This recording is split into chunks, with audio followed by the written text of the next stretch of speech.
here comes the big news. In September of 2008, they bailed out Fannie Mae and Freddie Mac, the government-sponsored entities that backed all of these mortgage-backed securities. They purchased them from the banks, they purchased the mortgages, and then they were bundled up and sold.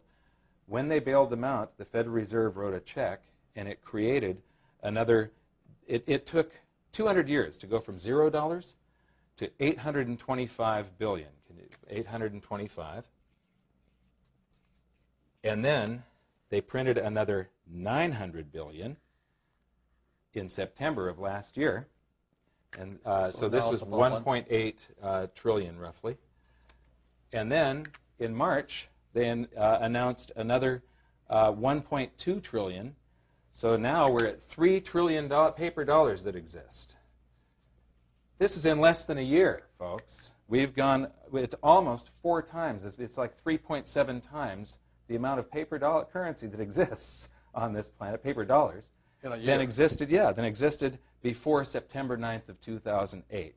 Now, for gold, for history to repeat, and for gold to do the same thing that it did back in 1934, in 1980, and literally hundreds of times around this planet, going all the way back to the first great inflation in Athens in 407 BC, gold would have to rise to a price of $15,000 an ounce to cover the number of paper dollars that exist today. And that's just, is that just U.S. or is it all? That's just U.S. And here's the big catch here.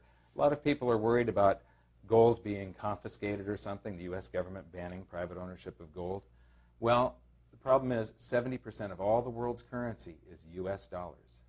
More than half of those dollars are outside the United States. If today Obama announced that they were going to ban private ownership of gold and make it illegal once again for Americans to own, I believe that the rest of the world would get rid of dollars and buy gold. They'd go, oh my God, there's something wrong with the dollar. I better get out of dollars and buy gold. The government would get exactly the opposite of what they would be trying to achieve. So the government really is in a box. They can't make gold ownership illegal again, and they have no control over it. Yeah, and they can't stop this. If they stop it, the economy is going to collapse. Yeah. So basically, that's where we're at. It goes back again to the start of the Federal Reserve, 1913, 1971, 1980, and this is where we are today. Mm-hmm. I think another thing that's interesting was that 1971 was an interesting date because by 1980, the bailouts were in the millions. Yes.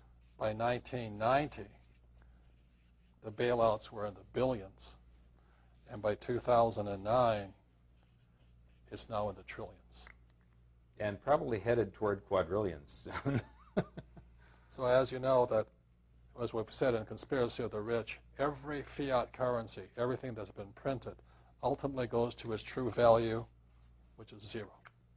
So that's why gold and silver may be the biggest infinite return of it all. Yes, if the paper dollar goes to zero, that means you got infinite returns. Infinite returns. And so there's so many ways you can make money, but again, it's the unfair advantage of having some degree of financial education.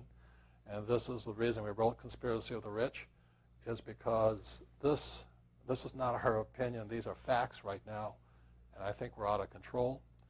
And as you read in Conspiracy of the Rich, there's been 2 kinds of depressions. One was a deflationary one, which was the U.S., and the second was an inflationary one, which was Germany. Mm-hmm. And I think we're going to inflation. Right? Yes, and either way, though, what was interesting, this was a deflationary period, yet you had massive gains in the purchasing power of gold. This was an inflationary period. So I think we're in for some amazing times ahead, and you can either be afraid of it or you can put yourself on the right side of things, and this can be the greatest opportunity in your lifetime. Right.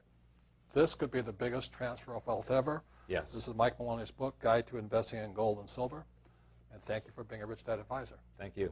Thank you for being part of Conspiracy of the Rich.